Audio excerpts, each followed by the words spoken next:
Olá, Lá. boa tarde para você que nos acompanha pelo Facebook, pelo nosso canal do YouTube.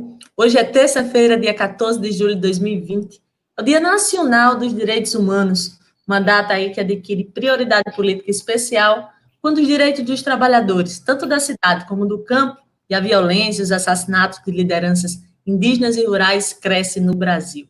Começando mais uma edição do programa Contra Fluxo, lembrando a importância do seu apoio à mídia independente e alternativa. Então, se essa é a primeira vez que você está nos assistindo, aproveite, se inscreve no nosso canal, deixa um like aqui nesse vídeo. Eu me chamo Jana Sá e vamos seguir aqui na companhia do jornalista Rafael Duarte, que é editor da agência Saiba Mais. Boa tarde, Rafa. Boa tarde, Jana. Terça-feira, uma data muito especial mesmo. Como você já falou, ligada aos direitos humanos. Boa tarde para vocês que já estão ligadíssimos aqui, como todos os dias aqui no Contrafluxo, desde que passamos a ser diário. Como Jana falou, sempre bom repetir, o sucesso do nosso programa depende de você, depende do alcance dele, e ninguém melhor para apoiar, para levar o Contrafluxo para o lugar, para bem longe, né, para os rincões, para os lugares mais distantes, como você que está aqui todo dia, que nos apoia. Então, repetindo e reforçando o que Jana falou, dê esse like, curta lá na nossa página no YouTube, a gente que já está quase chegando nos 600 inscritos e vamos rumar para os 1.000 daqui a pouquinho, tenho certeza. Então, coloque esse link no grupo da família, no grupo da escola, do trabalho, dos amigos, divulgue o contrafluxo para que a gente vá no contrafluxo dessa mídia tradicional para chegar no maior número de pessoas possível. Não é isso, Jana? Isso mesmo, Rafa. E daqui a pouco nós vamos conversar com Giliardi Laurentino, ele que é psicólogo da Casa Renascer e membro do Observatório da Juventude. Nós vamos conversar sobre os desafios ainda que a efetivação das políticas públicas que nasceram aí a partir do Estatuto da Criança e do Adolescente enfrentam até hoje, né? Ontem ele completou 30 anos. Então vamos primeiro aos destaques, né, do dia, Rafa. Qual o seu destaque? Eu não ia falar sobre isso, Jana, eu ia falar sobre outro tema, mas assim, foi tão. Eu usei uma palavra hoje que é estarrecedor, e eu acho que não tem outra palavra que simbolize mais o que foi a entrevista do prefeito de Natal, Álvaro Dias, na Inter TV, na Inter TV hoje na hora do café, no Bom Dia RN. Assim, todo mundo que viu e quem não viu, depois que viu, acompanhou a repercussão, ficou assim, acho que é isso mesmo, estarrecido com o que o prefeito defendeu, com o que o prefeito falou na entrevista. E o que foi que tanto o Álvaro Dias disse na entrevista? Primeiro, ele mentiu. O Álvaro Dias ele tem mentido compulsivamente nessa condução, nessa pandemia. Ora é sobre leitos de UTI, ora receitando remédio, orientando as pessoas a se automedicarem, como aconteceu mais uma vez hoje. E o que aconteceu? Bom, todo mundo sabe, a gente comentou aqui, que a taxa de ocupação dos leitos de UTI no estado, de uma maneira geral, vem caindo um pouco. Um pouco não, vem caindo sistematicamente.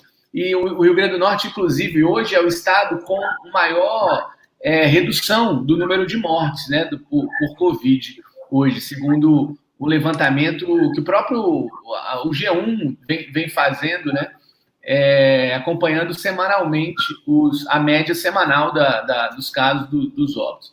Mas, enfim, o que o Álvaro Dias foi na Inter TV Cabo Gil hoje de manhã e disse que a prefeitura vai começar a desativar leitos Covid, porque a situação Natal já venceu, já virou o jogo contra o coronavírus, e que não há a capacidade de leitos do município, no hospital de campanha e no hospital municipal, é de 50% ali, né, ou até menos que isso. Isso é uma mentira. Enquanto o Álvaro Dias estava dizendo isso na Globo, né, na Inter TV, eu fui dar uma olhada na plataforma Regula RN, que monitora a ocupação de leitos no estado. E está lá, muito bonitinho lá. O hospital de campanha, gerenciado pela prefeitura, e o hospital municipal da prefeitura estão com 100% dos leitos de UTI, os leitos críticos, UTI semi-intensivo, ocupados.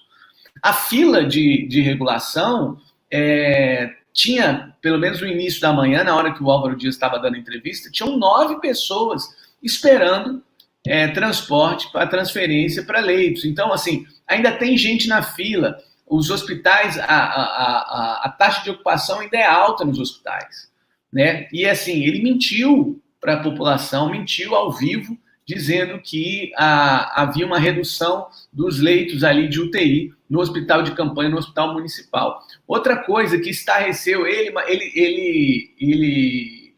responsabilizou essa queda no número da taxa, né, a taxa geral de ocupação, segundo ele, pelo uso da ivermectina, aquele remédio ali, segundo ele, tanto a ivermectina como a hidroxicloroquina têm sido usadas pela população, ele que vem orientando a população a usar esses 2 medicamentos, segundo ele, os responsáveis pela redução na taxa de ocupação de leitos essa automedicação, assim. E assim, a própria repórter, a apresentadora, a jornalista Emily Vigílio, nossa colega, ela chegou a dizer, mas, prefeito, não há comprovação de que a ivermectina e também a hidroxicloroquina sejam confiáveis. Não há comprovação da eficácia desses 2 remédios no tratamento precoce da Covid. O que existe são, no caso da ivermectina, testes in vitro, em laboratório, não há testes comprovados em humano. Aí sabe o que ele disse, Jano? Ele disse assim, se o teste foi positivo in vitro, ele deve ser em humano. Deve ser, o prefeito disse isso, deve ser em humano, assim. Há um achismo, né, um empirismo. Ele é médico, o Álvaro Dias é médico.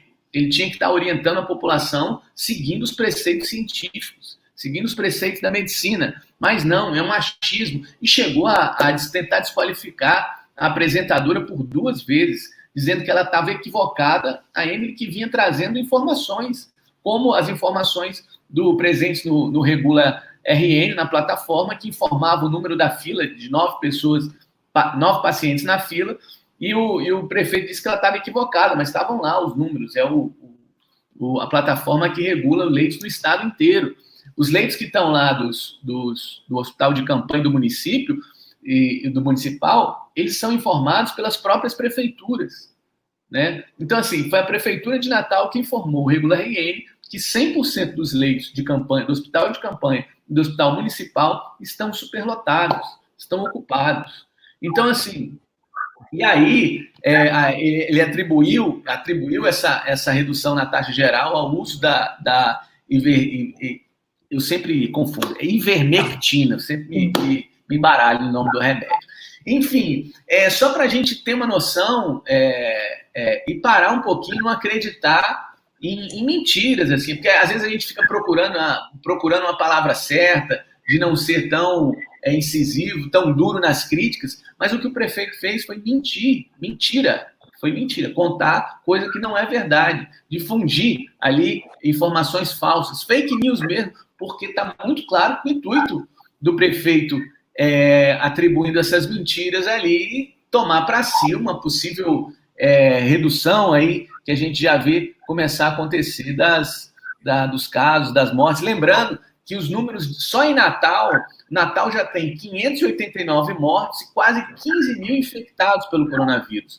Veja só, Natal tem 24% da população do estado mora em Natal e quase metade dos mortos por Covid no estado são na capital. Na capital, quase metade. Então, assim, muito cuidado com essas informações. Essa entrevista, não vejo outra palavra, como eu disse aqui, é estarrecedora mesmo, porque está vindo de uma autoridade, está vindo de uma liderança, a principal autoridade no município, divulgando mentiras e, enfim, tentando enganar a população, porque todo mundo sabe que o prefeito, ele sabe das coisas, é um cara bem informado e não pode estar aí difundindo e divulgando mentira. É isso, Jana.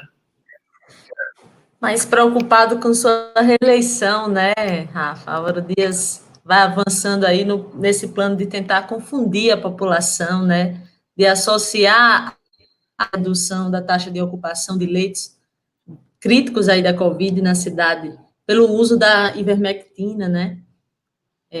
Devia saber, como médico, né, que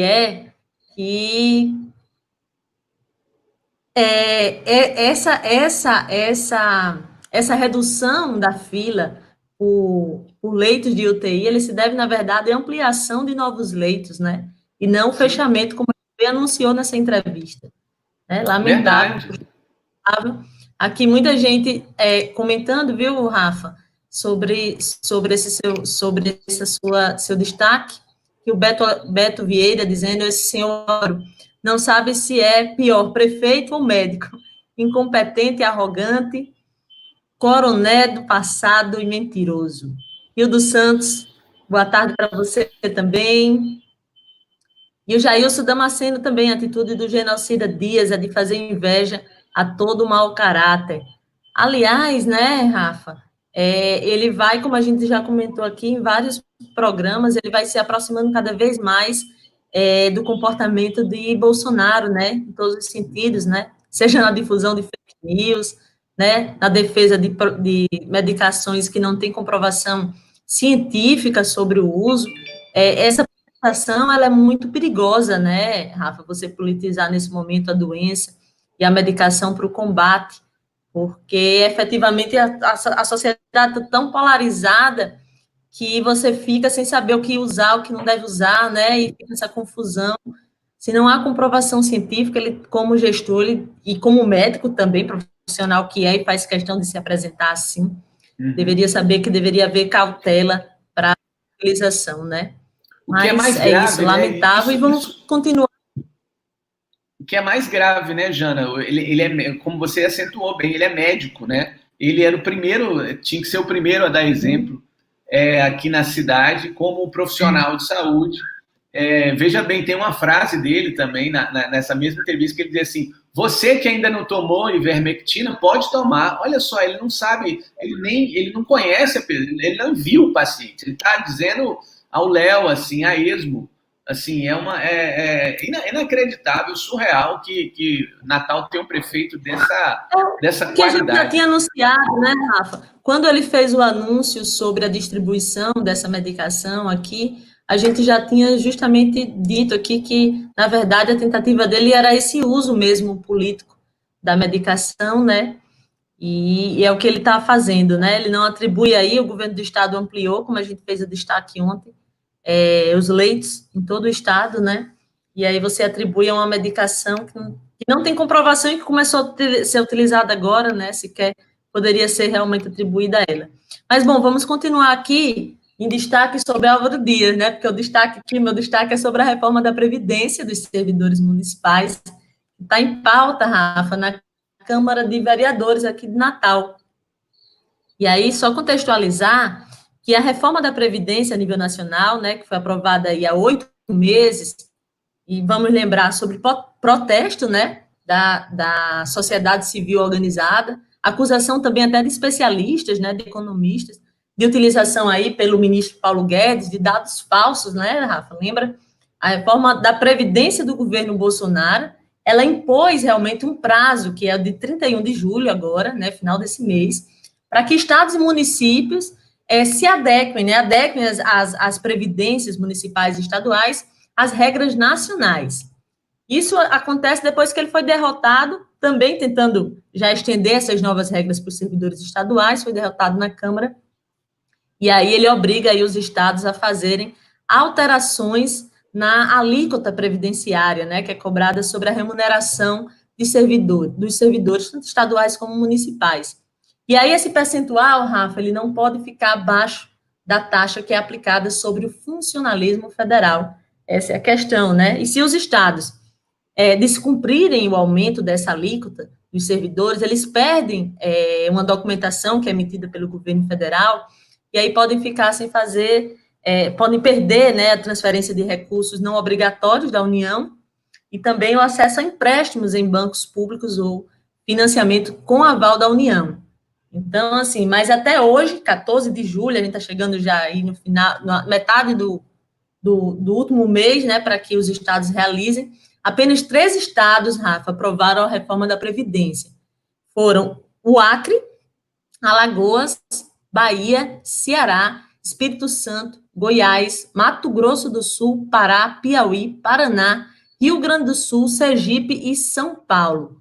E aí, aqui no Rio Grande do Norte, o governo da professora Fátima Bezerra iniciou, né, um debate difícil sobre a reforma da Previdência Estadual, foi criticada porque se colocou contra a reforma apresentada pelo Bolsonaro, né, mas como a gente acabou de dizer, todos os estados estão obrigados a realizarem suas reformas. E aí, depois de uma longa negociação com os servidores, uma proposta foi enviada à Assembleia, está em discussão, né, Rafa, inclusive já, deverá ser votada aí esses próximos dias.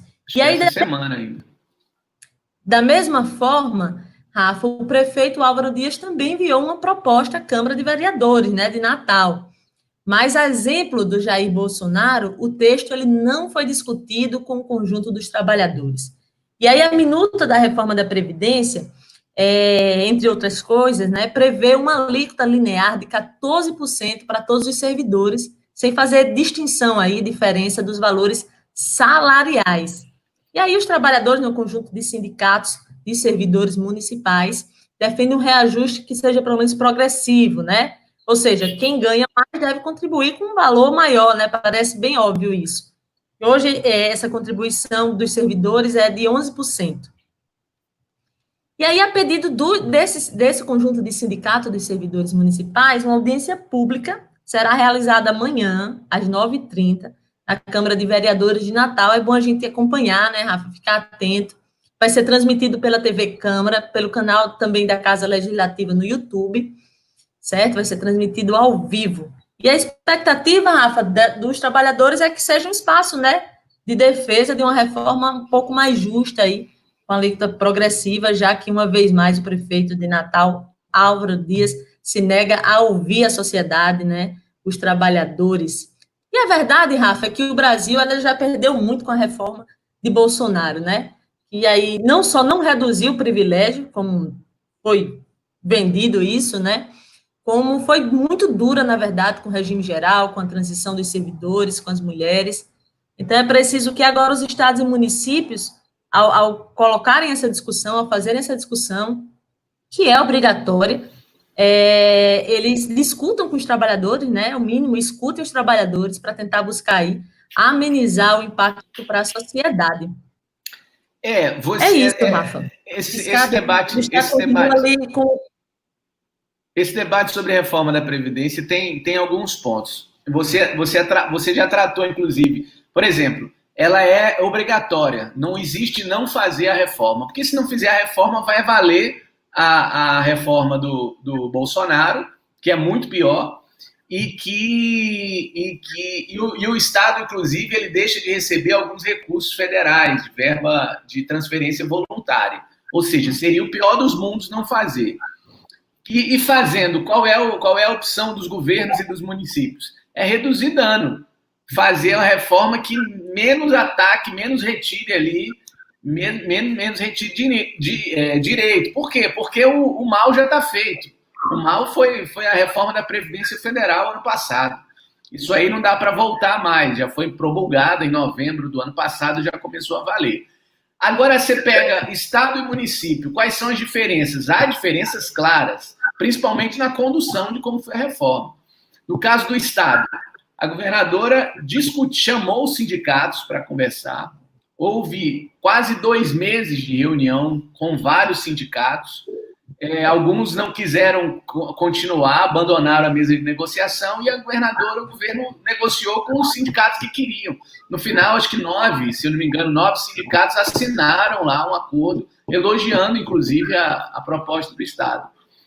E o que o município... Sim, e o Estado, entre vários itens, várias questões da reforma do Estado, que chamam a atenção o que você falou, a alíquota progressiva, que vai de 12% até 16%, né?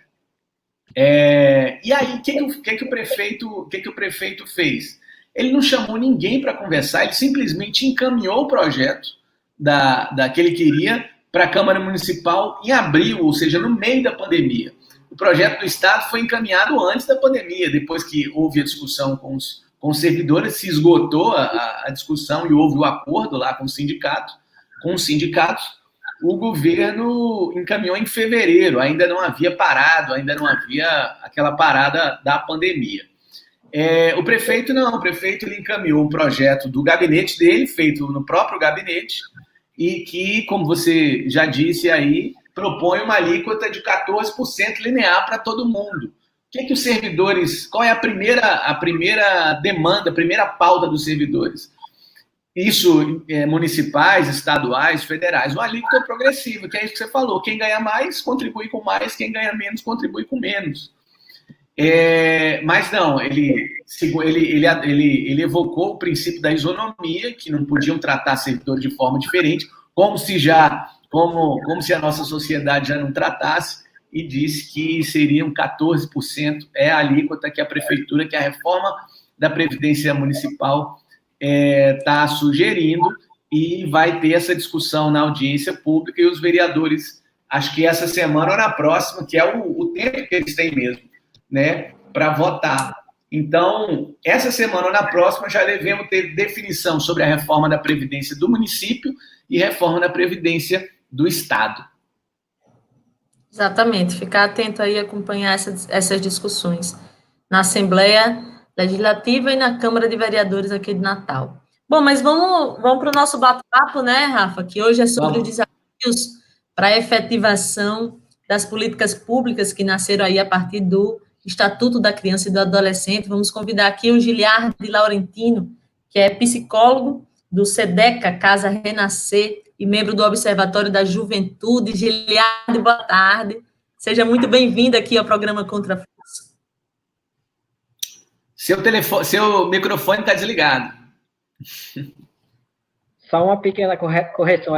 Observatório da População Infanto-Juvenil em Contextos de Violência. Não Observatório da Juventude. É porque eu só coloquei a abreviação OBJUV e eu esqueço de falar. Eu que peço perdão. Não, boa tarde, Jane e Rafael. Obrigado pelo convite de estar discutindo esse tema tão importante. E eu estava aqui escutando vocês atentamente e fazendo a ligação. Como é que isso vai interferir diretamente no ECA? E eu estava refletindo há algum tempo, eu tenho refletido sobre essa conjuntura política do país, e como vai ficar mais difícil ainda, mesmo com essa reforma da Previdência. Quando a gente pensa em reforma da Previdência no nosso país, a gente sempre ferra os servidores mais fracos. Eu acho que isso já é clássico na nossa história. E são esses servidores que vão receber as crianças e os adolescentes quando precisarem. E se eles não estão satisfeitos com o trabalho deles, como é que você acha que vai ser o atendimento? A gente já acaba pecando muito no atendimento à população mais periférica. E quando a gente pensa em política pública, é essa galera que a gente acompanha, por exemplo, na assistência social. A grande maioria das pessoas que eu acompanho no SEDECA, o ECA faz 30 anos agora, o SEDECA faz 30 anos o ano que vem. A gente começou juntinho com o ECA essa discussão. Começou como Casa Renascer, atendendo meninas em situação de exploração sexual na cidade do Natal, e aí a gente foi convidado a se tornar um centro de defesa em direitos humanos, e além de fazer os atendimentos, a gente passou a discutir essa política pública, passou a discutir quais são as dificuldades e entraves dessa política pública, e aí já são muitos anos nessa caminhada, e tem muito nos preocupados. A gente tá falando de 30 anos de uma lei fantástica. Para mim, o maior avanço que a gente teve no país para criança e adolescente, a gente saiu de uma ideia do menorista, aquela ideia em que o juiz poderia fazer de tudo com qualquer criança, era a decisão dele e acabou. E a gente criou com o ECA, por exemplo, que a comunidade cuidasse das crianças e adolescentes. A gente tirou da mão do juiz e criou o Conselho Tutelar, que foi um grande avanço. Se hoje o Conselho Tutelar ele traz alguns problemas para a gente precisa melhorá-lo. Mas foi o maior avanço que a gente teve na política da infância. É eu tirar da mão do papel, porque o juiz basicamente vê papel. Ele vê um calhamaço de papel na frente dele e vai discutir a vida de uma pessoa ali. Alguns juízes, e a gente tem aqui no Estado, alguns juízes e promotores que fazem um trabalho, é difícil falar isso, mas é mais humano. Esquece do papel e lembra-se que tem uma pessoa na frente dele, e na maioria das vezes, uma pessoa em sofrimento.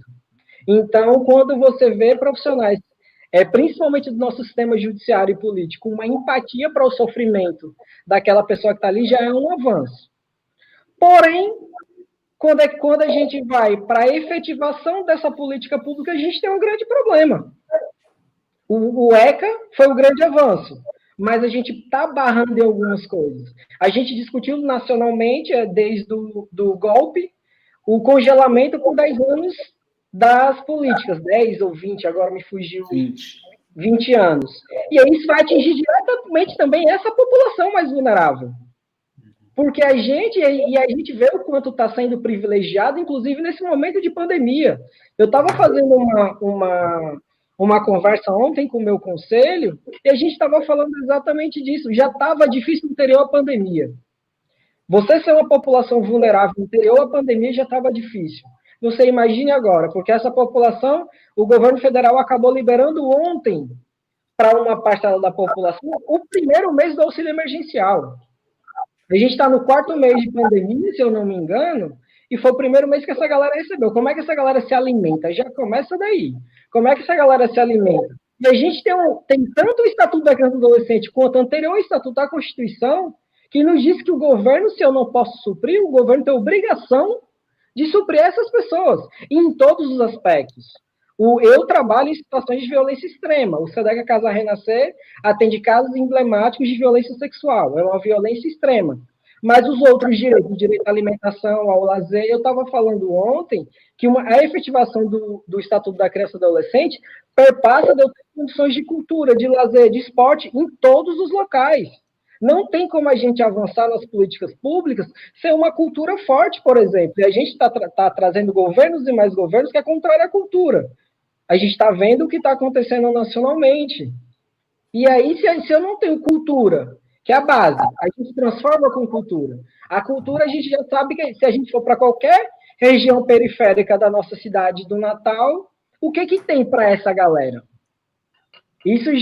A gente já traz essa discussão que essa galera já é esquecida daí, já começa da cultura. E aí a gente vai para o esporte. O que tem?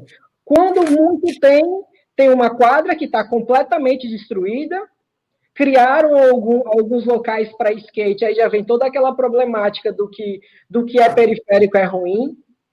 Se tem uma roda de hip hop, a probabilidade da polícia chegar e atacar essa roda é muito alta, porque a gente não aceita a cultura da periferia, então já entra nesse aspecto, e que muitas vezes a galera está falando o que está acontecendo com eles. Quantas e quantas pessoas denunciam diariamente? Pois não, e às vezes, Giliardi, você falando aí, eu me lembrei, a primeira matéria que a agência Saiba Mais publicou, no dia 31 de julho de 2017, foi uma reportagem que eu fiz sobre a criminalização. Por exemplo, havia um projeto de lei na Câmara Municipal, de autoria do vereador Felipe Alves, que previa multas de até R$10 mil para quem fosse pego pichando ou fazendo grafite nas ruas. E aí eu lembro que eu fui entrevistar o vereador no gabinete dele, e aí ele fez uma ressalva, ele disse, não, mas desde que seja arte. Aí eu falei, e quem é que vai fazer essa curadoria? Quem é que vai dizer que é arte, que é uma pichação ou é um grafite? Ele falou, não, a polícia militar. Aí eu falei, então a polícia militar, além de todas as atribuições que ela já tem, ela vai ter a função de curadoria de arte de rua, né? Porque assim, é brincadeira, né? Não é só a falta, é a criminalização em alguns casos também.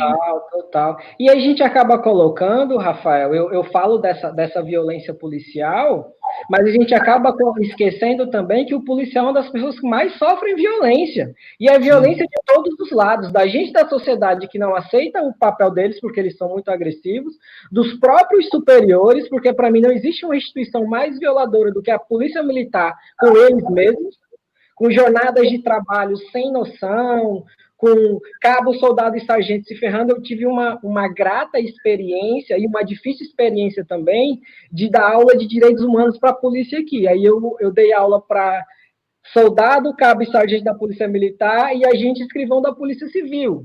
E aí eu passei a ver o outro lado da moeda. Como essas pessoas são preparadas?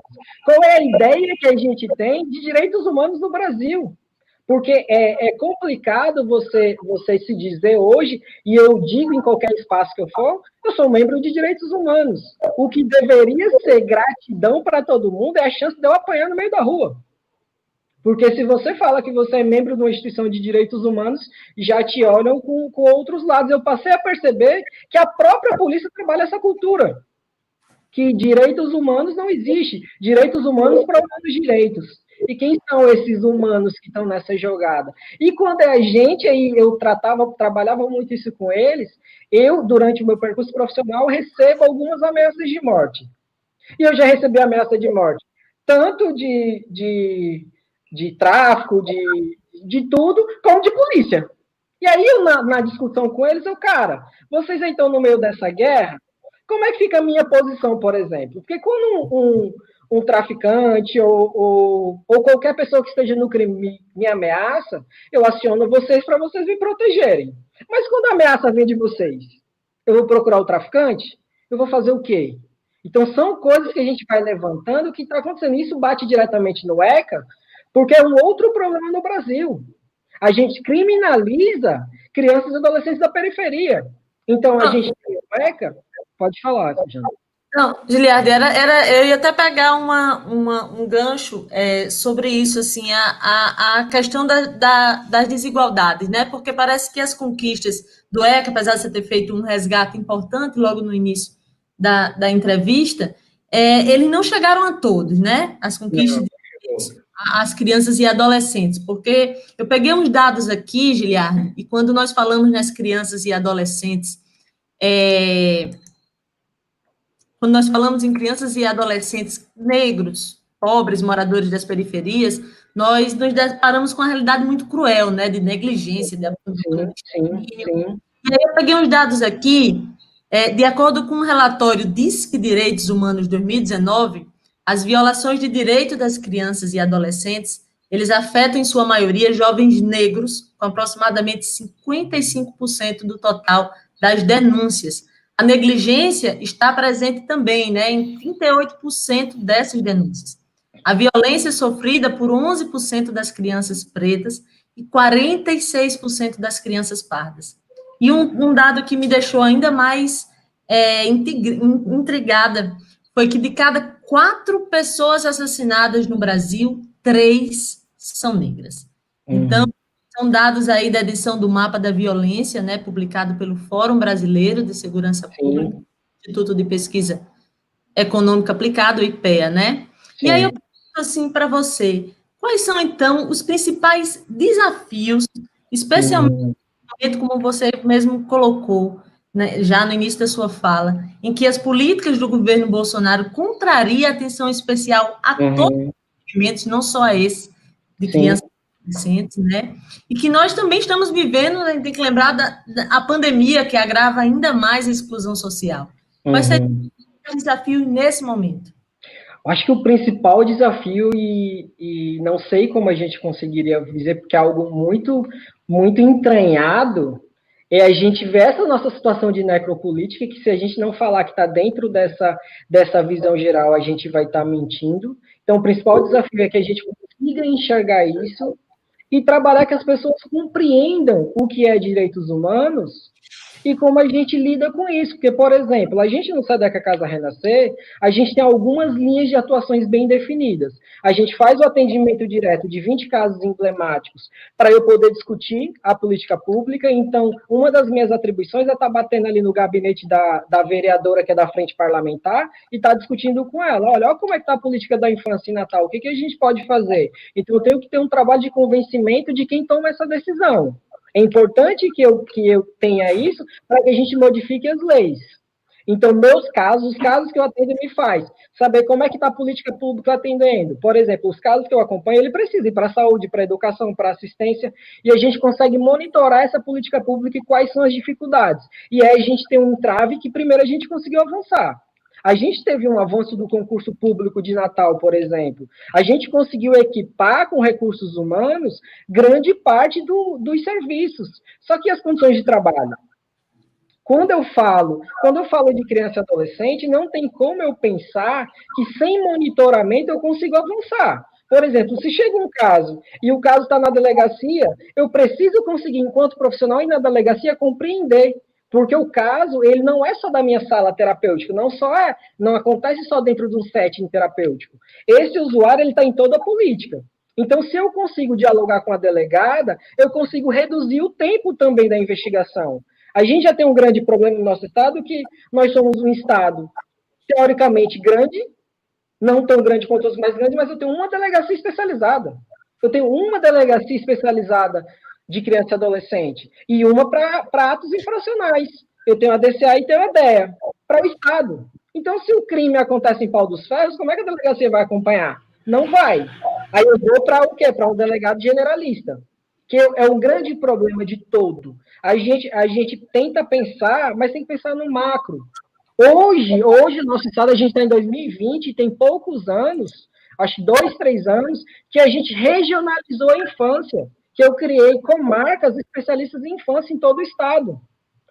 Tem poucos anos. O ECA tem 30 anos e a gente não conseguiu avançar. A gente está discutindo do ano retrasado para cá, como é que se dá o depoimento dessa criança. Qual é o menos danoso de depoimento para essa criança? Então, a gente tem avanços nesses 30 anos. Só que quando a gente vai para a prática, me preocupa. Me preocupa porque a juventude negra e periférica continua morrendo. Você trouxe índices que são os índices de referência do Brasil.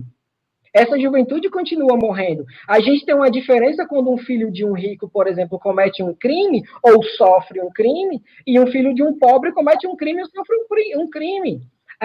A gente tem o pequenininho, sabe? A própria imprensa. Se você pega os jornais de massa, quando eles falam de uma criança ou adolescente pobre, é o de menor. É o de menor que remete àquele código menorista em que criança e adolescente não eram sujeito de direitos. A gente avançou tanto nessa política que criança e adolescente passou a ter o direito à voz. A voz, o simples. Eu não gosto disso. E aí a gente que defende isso, a gente tem um trabalho também, eu estava falando dessa proteção jurídico-social que atende os casos direto, discute com os vereadores, deputados, mas a gente atinge 20 casos, é um número muito pequeno. Só que esses 20 casos não dá subsídio de discutir. E aí a gente tem um outro trabalho, que é a de autoproteção na infância. É ensinar autoproteção para crianças de escolas periféricas.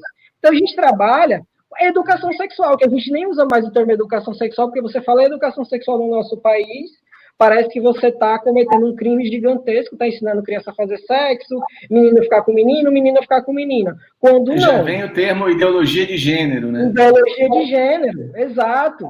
Mas esse trabalho, ele é tão fantástico, porque ele mostra para crianças e adolescentes o que é violência, e principalmente como é que ela percebe essa violência e quem ela procurar. Se a gente consegue trabalhar no ramo da prevenção, quando a violência acontece, a gente sempre usa o termo que ninguém supera uma violência como um estupro, por exemplo. Então, você aprende a conviver com ela, a gente ressignifica essa violência, a gente dá novas formas de se pensar essa violência. Mas você passar por ela e esquecer, você não esquece. E aí a gente entra... eu queria que você falasse também dos resultados que você vem percebendo, ainda que com grupos minoritários, por falta de estrutura, o que você tem visto para a gente dizer assim, por que vale a pena investir né, na garantia de direitos, nesse trabalho que, por exemplo, a SEDECA faz?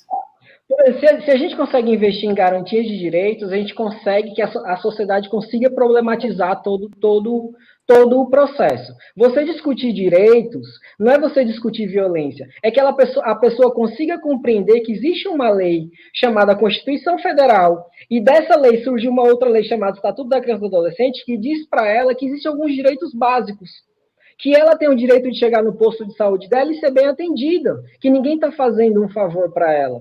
Então, isso a gente consegue avançar. Quando a gente encontra famílias que foram atendidas há 15 anos atrás, há 20 anos atrás, que conseguem passar para outras famílias o que passou e como procurar ajuda, principalmente como procurar ajuda, a gente já vê como um grande avanço. Então, muitos dos casos que chegam para a gente hoje também foram frutos de casos que passaram. E aí a gente descobriu que fazendo isso, reverberando dessa forma, a gente atinge pouco, mas atinge o crescimento. A gente está num processo evolutivo. E aí entra numa outra atividade que a gente faz, na nossa terceira, que é a formação sociopolítica com adolescentes de todo o Estado. A gente faz uma formação em direitos humanos durante 1 ano, efetivando a participação deles, então são eles quem escolhem os temas dentro de direitos humanos que vão ser discutidos desse ano. Nesse trabalho a gente mistura arte, a gente mistura jornalismo, mistura tudo que vocês possam imaginar, para que esses adolescentes consigam ser multiplicadores nos municípios dele. Então, se a gente está trabalhando, por exemplo, o controle social, que é um dos outros grandes avanços que a gente teve com a nossa Constituição, e esse adolescente no município dele pede para estar dentro do Conselho ou da Juventude, ou Conselho do Direito da Criança e do Adolescente, ele vai perceber que ele pode bater lá na frente do prefeito e falar, olha, o que você está fazendo está errado. A gente tem que efetivar, a gente primeiro não tem como discutir política pública sem dinheiro. Por isso que eu falei que o congelamento da verba pública por 20 anos é um grande massacre que a gente está fazendo com os mais pobres. A grande camada da população está ferrada. Porque se a gente está discutindo hoje isso, você imagina daqui a 20 anos se ninguém reverter esse problema. Como é que vai estar? Daqui a 20 anos as políticas públicas recebendo esse mesmo valor.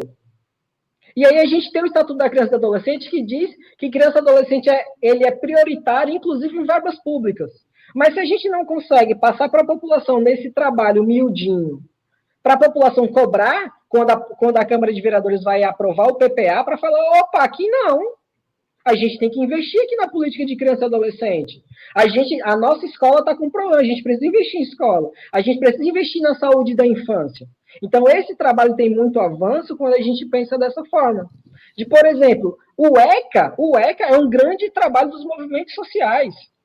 Se você parar para pegar a história do ECA, é uma das coisas mais emocionantes que eu vi na minha vida. A invasão de crianças e adolescentes no Congresso Nacional pedindo para que se criem leis que garantam o direito deles, tipo, eu tô aqui, eu existo, para mim não tem avanço maior do que esse. Só que a gente tem uma grande mídia também que não deixa isso chegar na população. A gente tem uma grande mídia que passa novelas o tempo inteiro com condições que não precisa nem dizer. E o que a gente estimula? Né, Giliardi?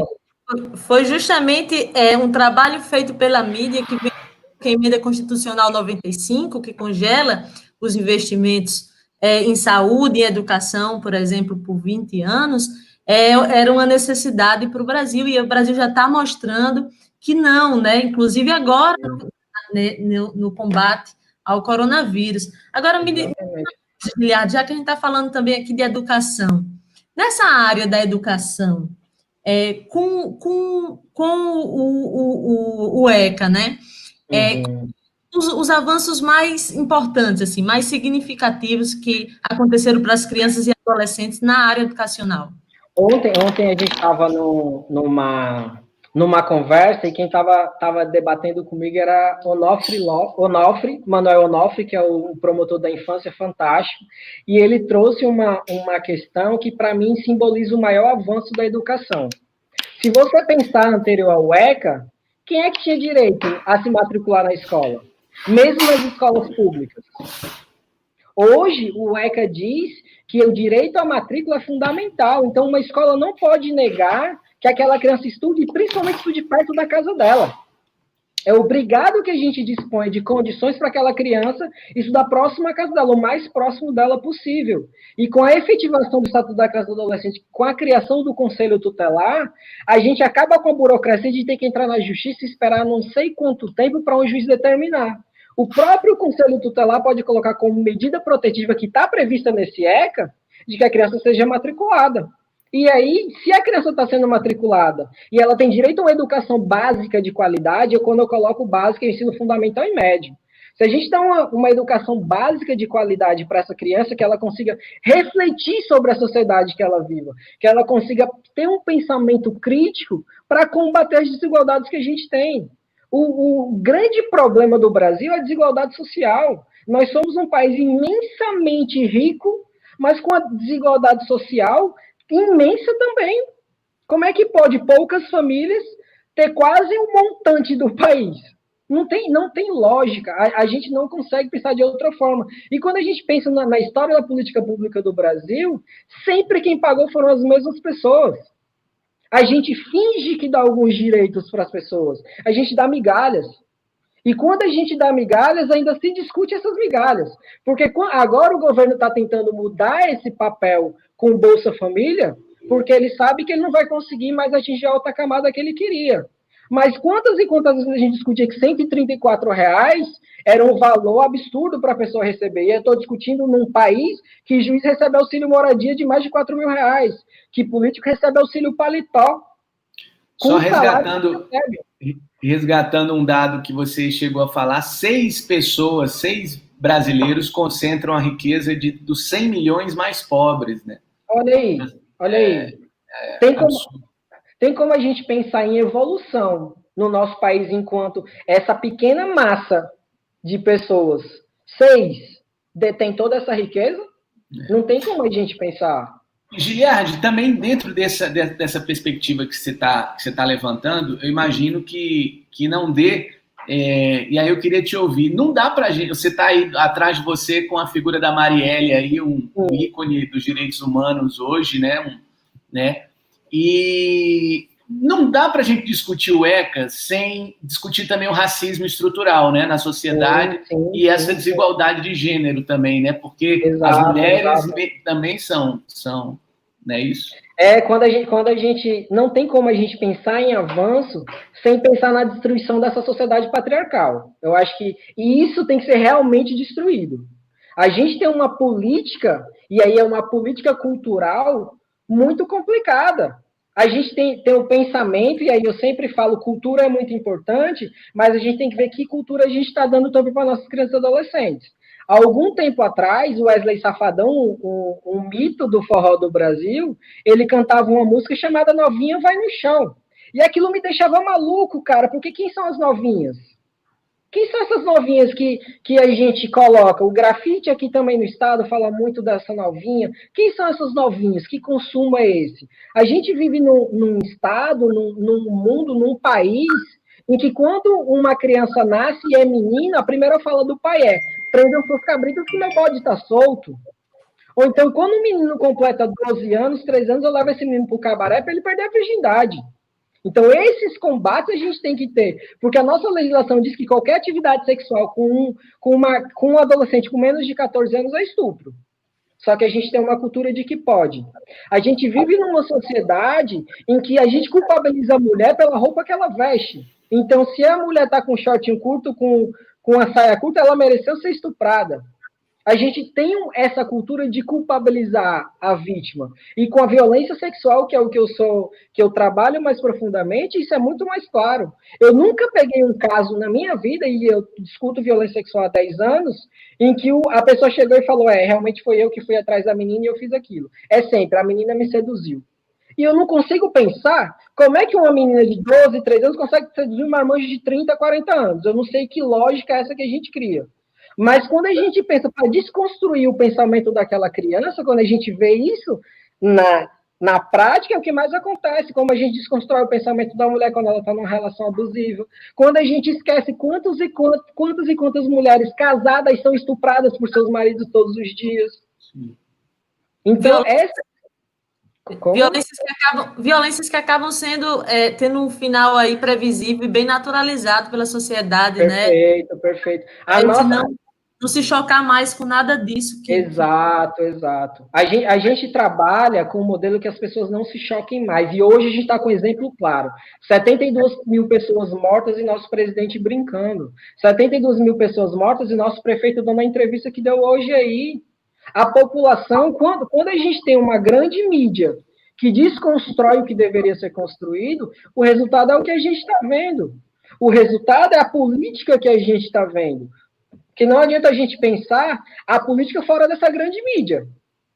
Todo político que entrou no país... Lembrando, né, Giliardi? Lembrando que até o comentário que Rafa trouxe hoje traz isso, né? Jornalistas profissionais que estão sendo cada vez mais violentados também no exercício da sua profissão. Pois é. Exemplo do Bolsonaro, mas assim, quando você fala em grande mídia, a gente está falando dos grandes conglomerados, né? Exato. Não apenas dos profissionais que estão sendo cada vez mais vitimizados também ao exercício. É o que eu sempre falo, o mais fraco da cadeia é quem vai sofrer. Então, o repórter está na rua, é ele quem apanha. O que me dá mais ódio, e aí eu digo ódio mesmo, e peço desculpa pela expressão, é que a gente vê uma polícia que não faz nada em relação a isso. Principalmente se o jornalismo for voltado mais para uma linha de esquerda. E eu nem discuto essa questão de esquerda e direita no Brasil, porque quando a gente está discutindo direitos humanos, devia ser todos. Só que a gente tem uma condução histórica que a esquerda puxa mais esse discurso de direitos humanos. A direita não puxa. E o jornalista que está na rua é quem apanha. Mas o dono do jornal, ou seja, nossos políticos, estão de boas. Estão lá curtindo a deles. Se a gente pega, os políticos são a grande maioria dos donos das TVs, das rádios. Então, como é que chega naquela comunidade? A gente está discutindo agora pela internet, mas quem tem acesso pela internet? Não, e o que você falou é o que é ilegal, né? É bom sempre que a gente também, às vezes, naturaliza isso. A gente fala, os políticos têm canal de TV ou rádio, isso é legal, a Constituição proíbe. Total. Usam de concessões públicas, né, para interesses privados, particulares, isso é histórico no Brasil. Mas existe lei para quem tem grana no nosso país? Existe lei para quem tem grana no nosso país? Pois é. Aí o caso Queiroz. Para quem foram feitas as leis, né, do Brasil. Exato. Quem pensou as leis? Quem foi que pensou as leis? Se a gente pegar desde a saída do Império para a República, quem é essa galera que tá à frente do nosso país? Se a gente pega nossos políticos hoje, você deu exemplo, foi Felipe Maia, o exemplo que você deu mais cedo, do vereador, que era vereador na época, eu não lembro. Felipe Alves. Família política há quantas gerações? Ele é sobrinho do Garibaldi, sobrinho do Garibaldi Alves. O nosso estado, há quantas gerações famílias estão à frente de tudo? Há quantas gerações? No país como um todo, quantas gerações de políticos? Político virou profissão, que não deveria ser. A gente inclusive fala em carreira política. Está construindo a carreira política. Política é o que a gente faz todos os dias. Eu me considero um ser político. Eu não considero político esses caras que dizem nos representar. Muitos deles não, apesar de estar tentando dialogar com eles em alguns aspectos, pensando na evolução da legislação da infância, que a gente precisa sim evoluir muito, a gente, por exemplo, não tem nenhuma legislação que diga que eu tenho que trabalhar a autoproteção na infância nas escolas. Eu não tenho no ensino básico um ensino de autoproteção. Não tenho.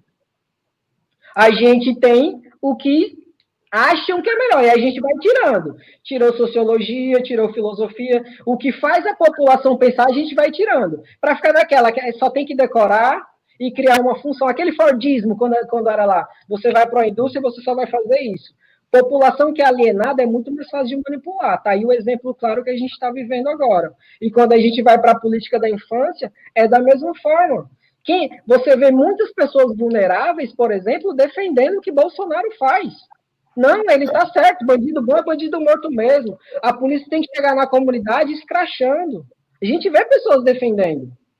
E aí muito preconceito ainda, né? Sobre essa temática dos direitos humanos. Lembrando, viu, Giliardi, que hoje é o Dia Nacional, a gente comemora, fica muito conhecido o Dia Internacional de Direitos Humanos, hoje é Nacional de Direitos Humanos, e é bem difícil realmente trabalhar essa temática no Brasil, que é como você colocou, parece que nós estamos sempre defendendo bandidos, né? E quem são esses bandidos? Pois é.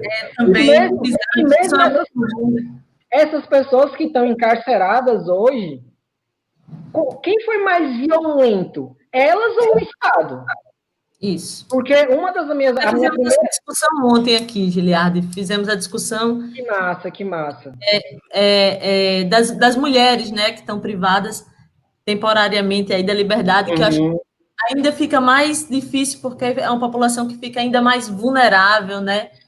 Sim. Mais abandonada. Totalmente insalubres, né, inadequados para a permanência de qualquer ser humano. Sim, pode falar. Giliardi, mas só voltando ao tema da infância aqui, da criança e do adolescente, eu queria, né, nessa parte, já que a gente está discutindo aqui violações de direitos humanos, a exploração da mão de obra infantil, ela persiste de alguma forma hoje? Persiste. E hoje a gente tem, por exemplo, a exploração sexual, ela é reconhecida como uma das piores formas de trabalho infantil. E hoje, em épocas de pandemia, a gente voltou a viver a exploração sexual por troca de comida. Existem crianças e adolescentes que se sujeitam a fazer sexo, são exploradas por troca de comida, uma das piores formas de trabalho infantil. Agora, é outra coisa, o trabalho infantil é outra coisa que a gente precisa desmistificar no nosso país. Criança e adolescente ajudar em casa, a colocar o prato dela na pia, a arrumar a cama dela, a limpar o banheiro que ela sujou, isso não é trabalho infantil. Agora, uma criança ou adolescente assumir todas as responsabilidades da casa, aí é sim trabalho infantil. Uma criança de 12 anos assumir os cuidados de uma criança de 6 é trabalho infantil. Só que aí tem o outro lado. A nossa grande camada mais vulnerável, ela é prioritariamente com mãe solteira, mãe sozinha e que precisa trabalhar. E aí a gente tem que discutir. Por isso que eu falo da efetivação. A gente tem que discutir onde é que essas crianças e adolescentes ficam quando os pais precisam trabalhar. A gente já começa daí que a gente não tem creche suficiente no nosso país. A gente não tem creche. Existem adolescentes que eu atendo que têm filhos. Todas pararam de estudar. Porque não conseguem manter uma criança numa creche. Não tem. Então, essas são questões importantes que a gente precisa estar discutindo. A gente avançou, a gente criou uma base. A gente tem uma base de leis, a gente tem uma base de leis forte, inclusive. A efetivação dessa lei é que a gente precisa discutir um pouco mais, a melhora dessa efetivação, por exemplo. Giliardi, vamos passar um pouquinho pelos comentários aqui. Muita gente se manifestando e tal, e te elogiando também pelas palavras. Renata Kivia, Giliardi maravilhoso. Moacir Potiguar mandando um abraço para a gente e tal. Coragem e profissionalismo. Um abraço para você, Moacir. Cláudio Gabriel também se manifestando. Ana Carolina Galvão, Maria Dulce Bentes, Marília Vieira da Silva. Temos muito a avançar ainda. Que bacana poder ouvir essas reflexões e poder pensar sobre os desafios que temos. Uma pessoa NET Infoservice, imagino que seja a empresa na qual ela trabalha. A luta pela efetivação do ECA se faz cotidianamente. Essa luta é uma bandeira que precisa ser assumida por todos. Bacana. Antônio Capistrano também, nosso telespectador aqui diário, está lembrando que hoje, 14 de julho, vamos comemorar a queda da Bastilha, fim do absolutismo na França. Vamos lutar para derrubar nossa Bastilha, comandada por Bolsonaro e aliados. Ângela Souza, que qualidade a fala desse rapaz, nos enche de orgulho. Olha aí, Giliardi, mais elogios. E a Dona Dark dizendo que a ideia que a população tem é que os direitos humanos só defendem bandidos. Um pouco do que você falou já aqui para a gente. Eu queria te perguntar, queria abordar a questão da evasão escolar. Sim. Queria falar um pouco disso. Na pandemia... Eu acho que ele travou. Eu acho que travou aqui para a gente, Rafa. Dá para escutar, não. Eu acho que ele acabou caindo. Mas vamos então... Voltou. Já ia fazer pergunta. Voltou, agora voltou. Voltei. Queria abordar contigo a evasão escolar. Agora, dia 17, a gente completa 120 dias sem aula. 4 meses com as escolas fechadas. O que isso também... acho que é comprovado, né? A evasão escolar está diretamente ligada à letalidade da juventude. Sim, né? sim.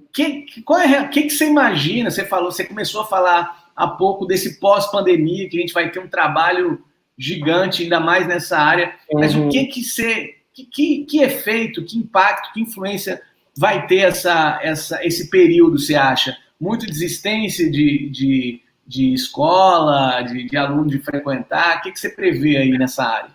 Rafael, quando a gente pensa que a quantidade de pessoas que estão perdendo seus empregos nesse momento, a gente está com uma população que já era vulnerável e se tornou mais vulnerável. Essas crianças e adolescentes vão começar a migrar, se a gente não tomar um cuidado mais efetivo, para o trabalho infantil. E não por uma lógica de ter o que ele precisa para ele, mas por uma lógica de sustentar a família, porque o dinheiro não vai dar. Se você parar para analisar, o supermercado hoje ele está mais caro. Os alimentos básicos eles estão mais caros. A gente está com a população que não está recebendo dinheiro e a gente está com a demanda alimentícia mais cara. Então, isso já é um grande problema. Já entra nessa questão do abandono escolar, que no nosso país já é muito alto. Inclusive, a gente tem uma instituição internacional, o Unicef, que faz um grande trabalho no país de uma premiação chamada Selo Unicef, e um dos itens é exatamente esse, é combater a evasão escolar. O Unicef ele lançou um projeto há alguns anos de efetivação de políticas públicas para criança e para adolescente.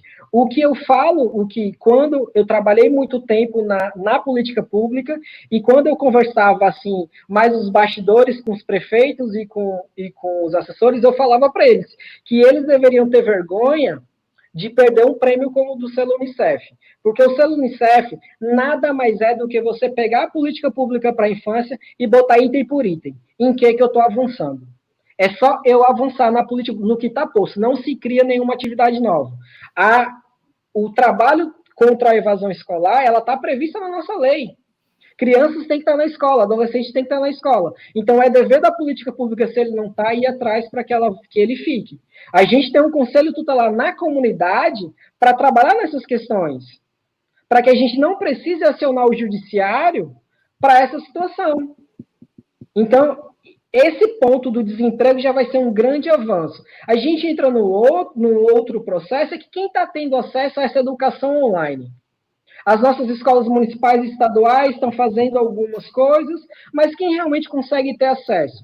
E qualquer um de nós, se a gente para de estudar ou para de trabalhar, passa 3, 4 meses parado, para a gente voltar é mais difícil. Então, a nossa chance de não conseguir é muito alta. E imagine num processo em que a pessoa está passando necessidade em casa, em que criança e adolescente muitas vezes não compreende que ela ficar em casa é seguro, que ela não pode estar saindo na rua para brincar, que ela não pode encontrar o amiguinho dele, ou o primo, ou seja, quem for.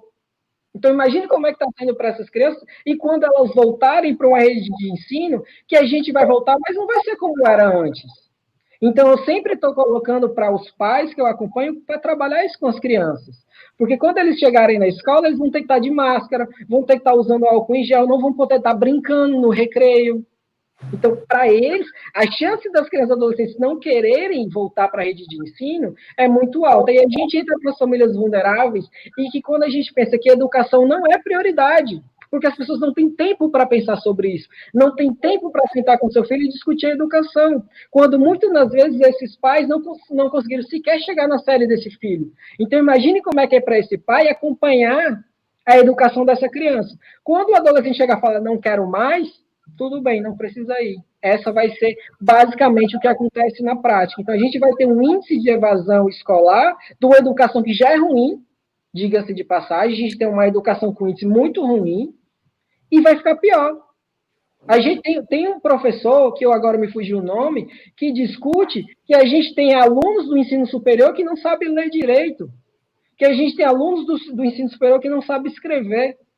Então, você imagina como é que vai ser para essa galera quando a gente não investe em educação e quando a gente congela os valores dessa educação básica. Então, já se torna mais desigual. E isso vai virando uma cadeia, porque quem tem grana vai continuar estudando nas melhores escolas. Então, quem é que vai acessar as melhores formas de ensino? A gente tem muitas dívidas com a nossa sociedade que a gente precisa avançar. E a dívida com criança e adolescente ainda é maior, porque só tem 30 anos que a gente está discutindo criança e adolescente como sujeito de direitos. São 30 anos, é um período muito curto para a gente ver resultado.